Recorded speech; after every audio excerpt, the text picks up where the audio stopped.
April 21st here in Southern Ontario, Canada. So if you've been around the channel for a while, you know I've talked before about the shift in European politics to the right and how I find it encouraging because I consider it a pushback against the WEF, because the WEF is left. I mean, it's extreme left. You can't go any more left than the WEF. But anyways, what am I looking at here? I wrote down, Sweden, Italy, Germany, and Slovakia have all recently had elections where not just polling, but the election results show a firm shift to the right in politics, driven by young people, 18 and up, the 18 to 24 and 18 to 29 demographic. This is very encouraging, I think. And I know a lot of people think, well, what's that got to do with my situation in the UK, US, Canada? Well, again, I consider it a pushback, a recognition of, and a pushback against the World Economic Forum's policies. But in the UK, the US, Australia, Canada, the youth are moving continually to the left. I'll come to why I think that is in a moment. But usually what happens, and I mean in all of the Western countries, usually when you're young, you tend to lean left, kind of to a socialism light. And we tend to grow out of that as a rule.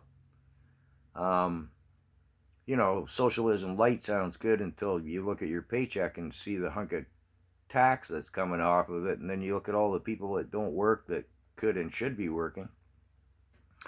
So that leftist ideology, socialism light, and communism's the extreme of it, we tend to outgrow it. But it's not happening in the Western countries. I think this is because we're on our second generation of teachers now who have been indoctrinated into this leftist, woke left ideology of cow farts destroy the planet and, all that business. They're teaching our children. So, the European youth is waking up and moving to the right. In the Western countries, we keep moving to the left. Yeah.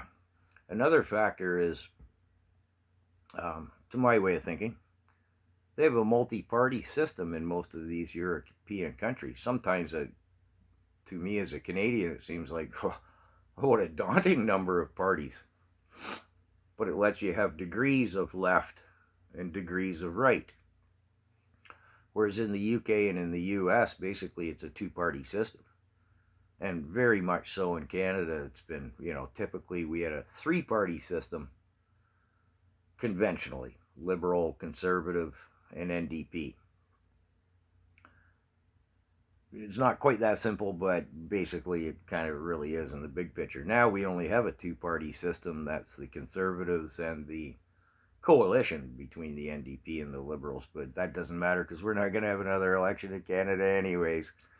So, but that multi-party system gives you a choice of how far left and how far right you want to go, whereas again in the States you got two choices.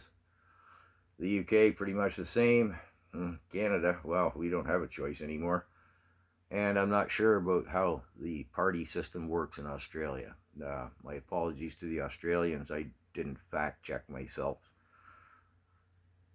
to look that deeply into it, but it seems evident that the leftist politics are dominant. Correct me if I'm wrong in Australia. And of course, Canada, we consider Australia very much to be our cousins. So we have only the best hopes for you guys. Don't take me wrong. So that's my ramble about the right.